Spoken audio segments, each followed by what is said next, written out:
Hello everyone and welcome to our first Flip Collab for our subject Teaching and Learning in the 21st Century. For those of you who I don't know or haven't taught before, my name's Rachel Couchy and I am the UC of this unit. Now our first thing that we need to do is go through the presentation and talk about some of the main things that are really worthwhile knowing early on. Things that are worthwhile knowing now. So I've tried to take some of the key things that you need to know now to get started.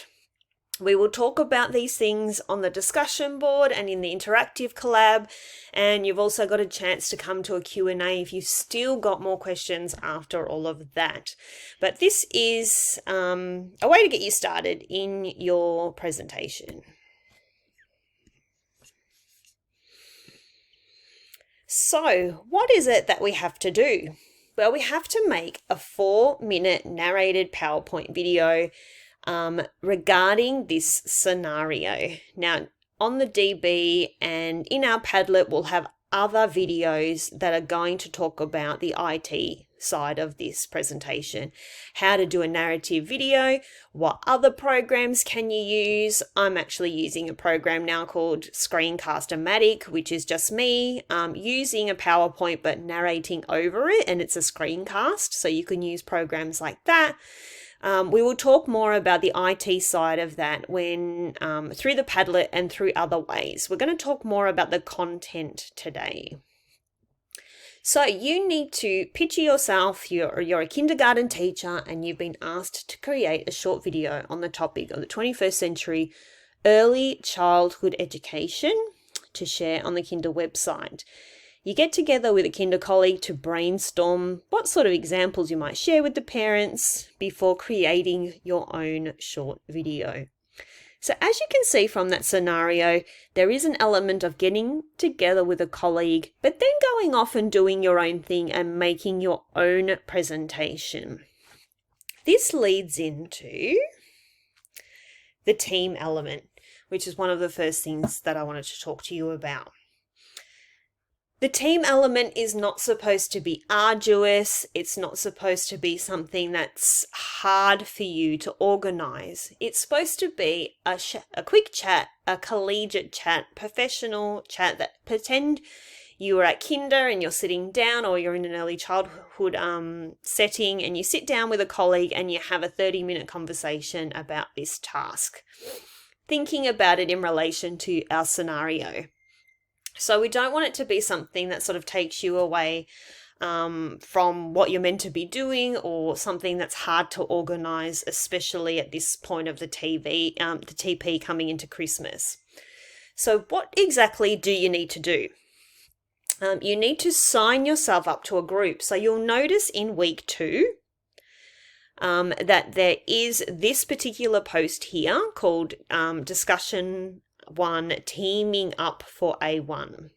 So in that, you can click in there and just put yourself out there that you need to find a partner. Now, obviously, some of you may know each other from other units. You might have Facebook groups or other ways of communicating with people.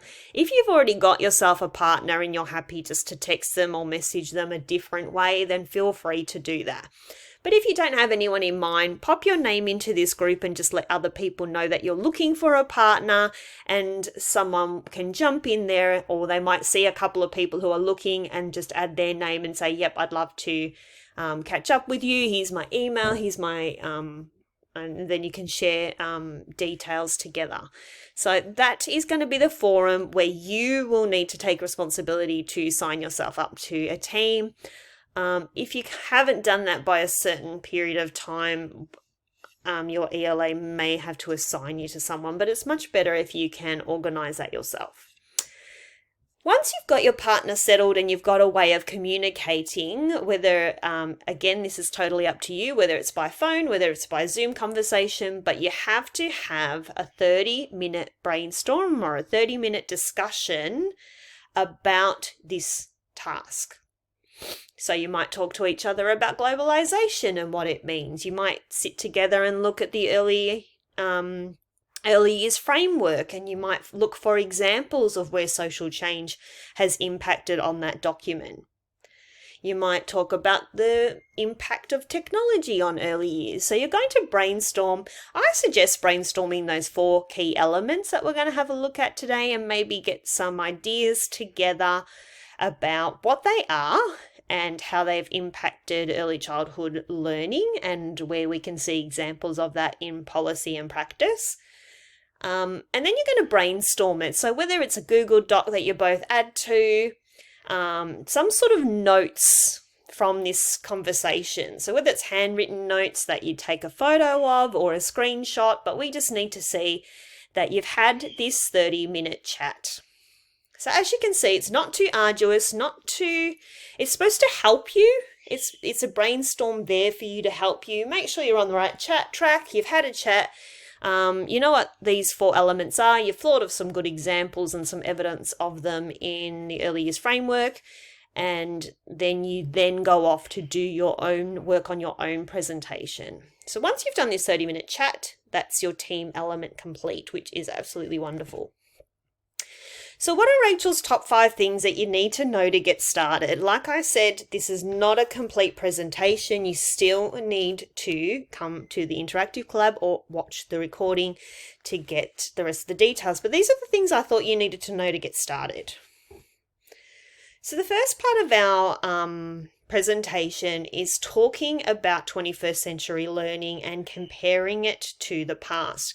So in the rubric, you'll notice that there's a whole section, a whole criteria that your ELA will be looking for around this idea of 21st century learning and how it's changed, how things have changed. So we're making some sort of analysis or some sort of comparison between the 2 areas.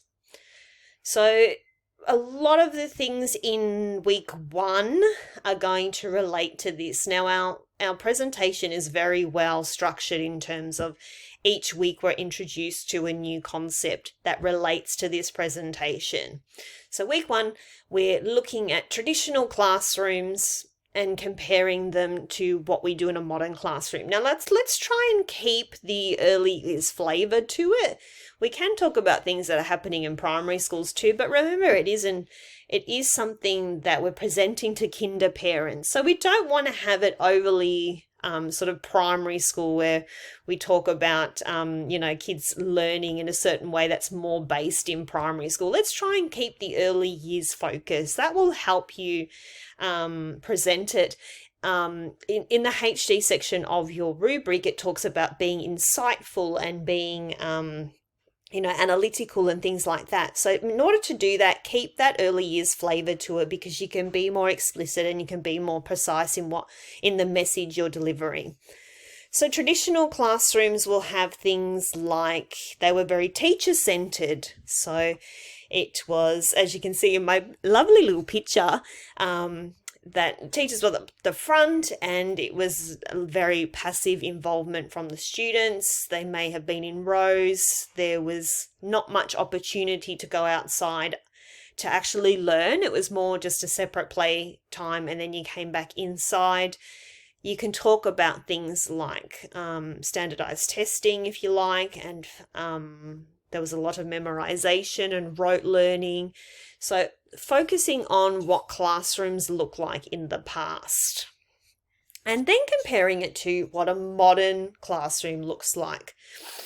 Again, trying to keep with the early years flavour, I tried to mention things like play-based learning and inquiry. There's a lot of, even in primary schools, a lot of push to have the student at the centre. So in a primary school setting, we have a thing called FISO, which has the student at the centre and lots of things built around it. So student voice and agency, students having a say, students being at the centre of their learning is very important. The teacher is a facilitator rather than, when we look at that traditional approach to the classroom, it was very teacher-centred and teacher-driven. Now it's student-driven, where students get a say, students can research, they're building their collaboration and communication skills, and they have that opportunity to problem solve, which was not evident in times gone by. Make sure that you're using good quality academic research, ones from our unit, and any other sort of research you can find. And we also want to have really relevant, we look at that HD level, and we look at things like having relevant pictures. So things like this can help to enhance your message in your presentation. So after you've talked about, so you've got your slides that you're going to be talking to in much the same way that I'm doing now. So on your first slide, you've talked about, you probably want a little bit of an introduction, but then you've talked about what 21st century learning is and how it compares to the past. Your next two slides are going to be about globalization. Your first slide is going to be a slide that talks about globalization in an educational context. Try not to get sort of wayward in the sense that you might talk about globalization in general, or globalization in academic terms, in economic terms, or other sort of wider impacts of globalization. I think that can be a risk that people might run into. So try to look at, or Google, or when you're having a look at, say, Bagnall and Bartlett and Burton, some of our readings from that week, just try to always keep your education hat on, and then more specifically, try to keep that early years hat on as well. So define globalization. What does it mean? And remember, we're presenting to parents, so let's try and keep it in a way that people are going to understand. So you might mention things like, 21st century Australians are members of a global community, and we're connected to the world by ties of culture and economics and politics. We've got enhanced communication and travel in a shared environment. Now, if we think about this in an educational context, we are going to have things like connections via curriculum. So you think about the whole world being connected now, and a lot of curriculum sharing, and a lot of countries looking to what other countries are doing in terms of curriculum structure and focus, and what's important to include in curriculum. There are so many global testing standards, or standards for children in education in a global context. And you think about things like PISA and sort of countries ranking in terms of education, and how globalization has affected that. I'm doing my master's at the moment, so I'm doing a lot of global research, and it's amazing how research in all different countries can have an impact in what we're doing in education, and what they're finding in Finland, or what they're finding in France or America, and bringing it back here, and that having influence over what we're doing in the classroom. We're all connected, the students and teachers, via this global, it's a global connection via technology, is the way that I've put it there. And what I noticed making these couple of slides to present today was that these four factors are inherently linked. So when you think about globalization, we think about technology, because technology is the thing that's keeping us connected. When we think about globalization, it links to social change because of things like diversity and inclusion. So a lot of these things are linked. So if you're seeing crossovers between them, it's probably a good thing, because it's showing how all these four things sort of link together. So your first slide is explaining globalization, and explaining globalization in education terms. The more probably EC explicit you can be, the better. Then you're going to do a separate slide, and it's going to be your example. So this is where you cover the other part of that criteria in the rubric that talks about examples and real life examples. So again, have a think about how it fits in to what we're doing in early years. So if these things are truly having an impact on the classroom the way that we are saying it does, there should be evidence of it in policies, in practice, because they wouldn't be there if they weren't having this kind of impact. So what I did, I've just jumped to the next slide. What I did was go to the early years framework itself, and I looked for these keywords that I thought would come up as a part of globalization. So I was looking for connections to Now, I'm pretty sure this is from outcome 2, that children develop a sense of belonging to groups and communities and have an understanding of reciprocal rights and responsibilities necessary for active community participation. So when you think about giving kids the opportunity to realize that they're connected, not only locally, but then via means, say, of technology, which you can talk about in your technology slides, kids are connected to other communities. It sort of steps out from their local communities to sort of an Australian community to a global community.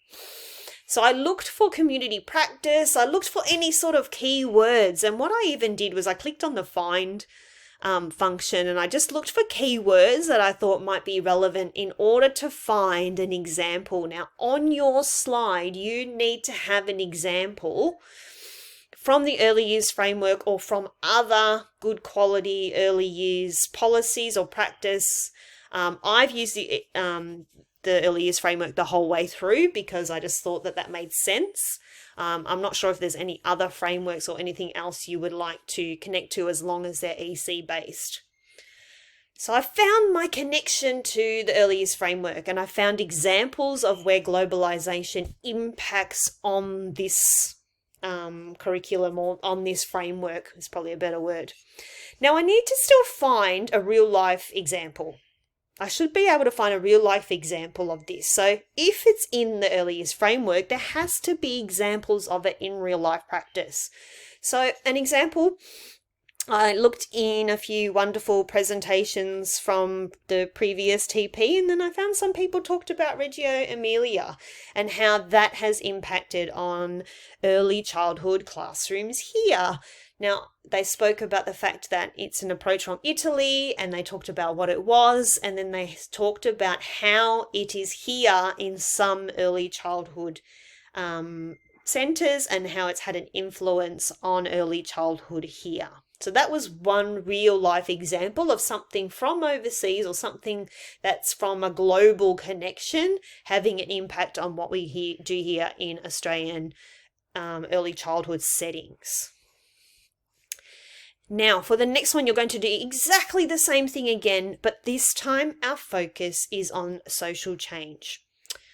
So again, one slide, you're going to have 2 slides about social change. One slide is defining social change, defining it as a whole and in terms of education.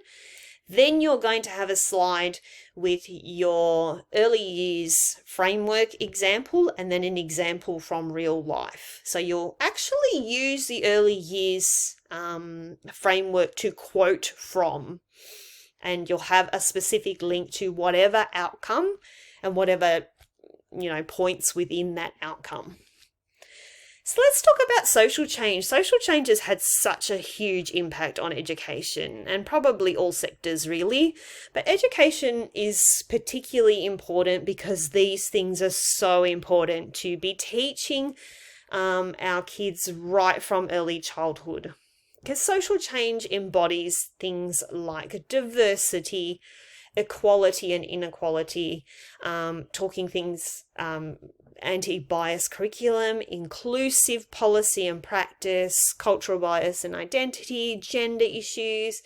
We talk about LGBTQ plus community and relationships. So all of these sorts of things have an impact on the pedagogy that we have in our early years settings.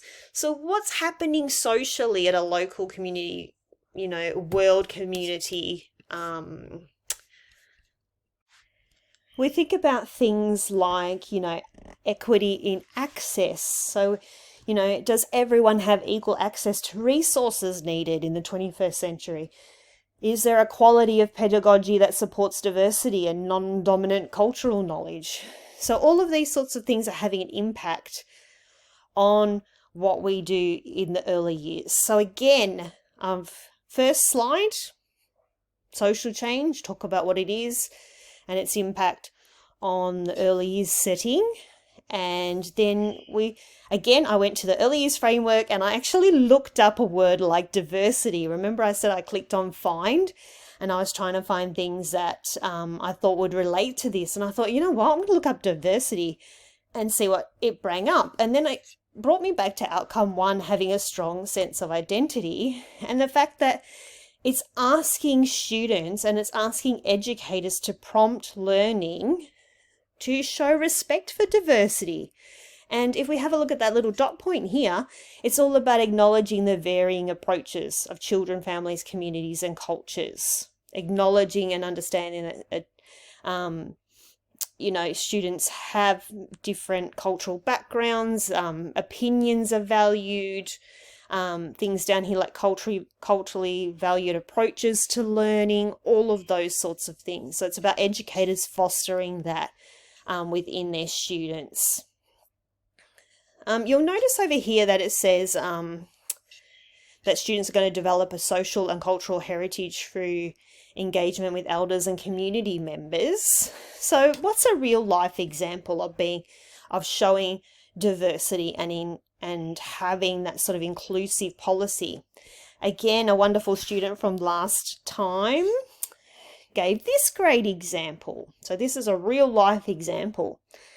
An example of social changes happening in early childhood, the National Apology, which addressed and recognised cultural racial discrimination of our Aboriginal and Torres Strait Islander people.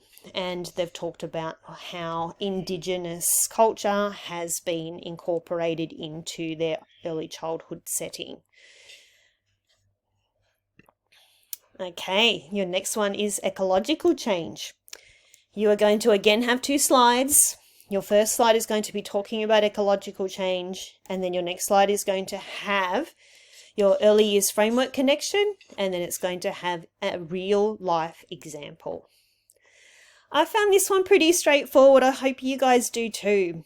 Ecological change is talking about things like, if we have a look at my example over here, the 21st century has improved the health and education of children with global, social and technological changes. Remember, I told you they were all inherently linked.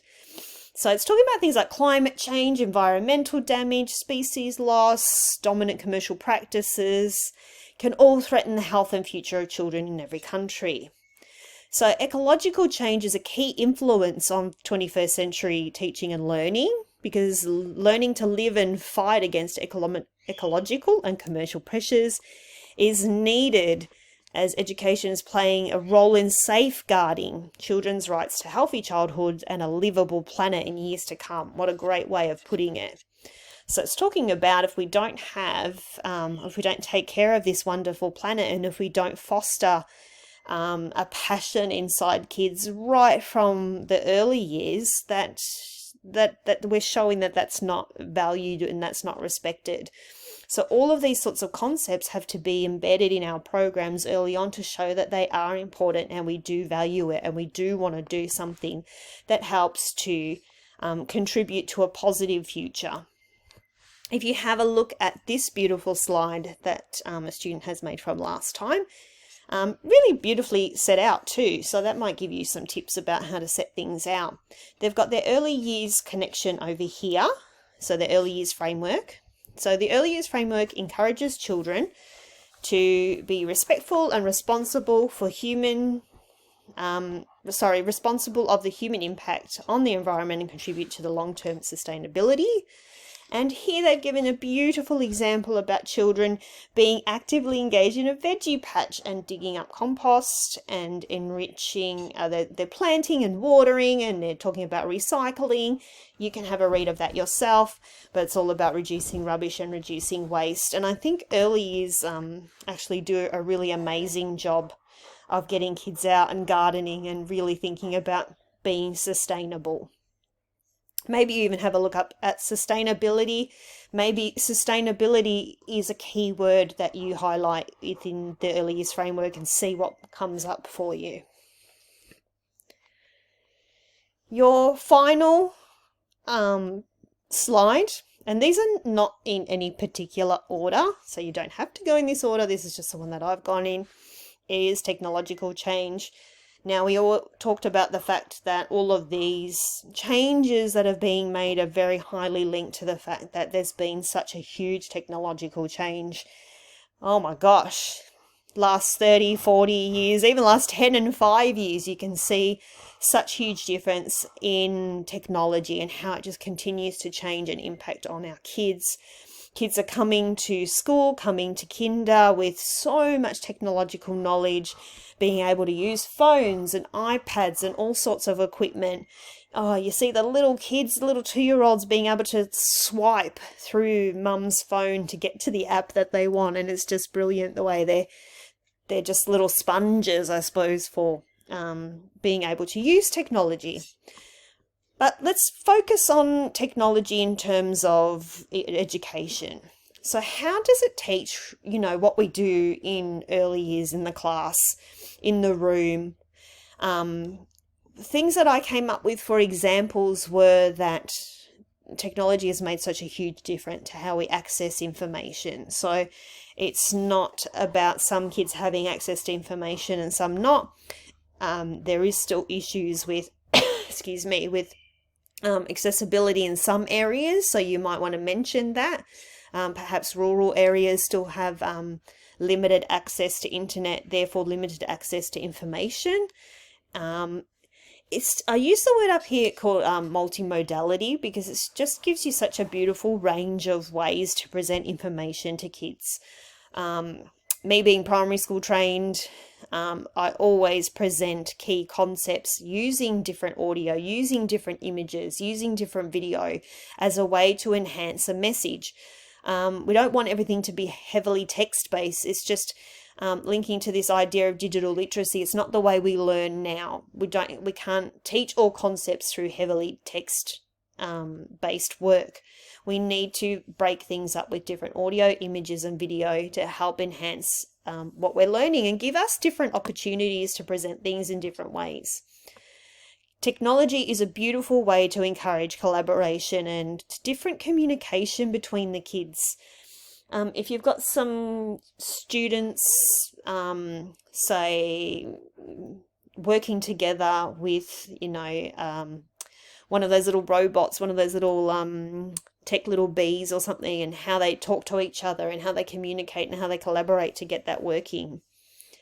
We talked about in the 21st century learning, old versus new, we sort of talked about the shifts in the teacher dynamic, and having technology in the rooms really helped to bring the student to the forefront, so the teacher's not the holder of all the information anymore.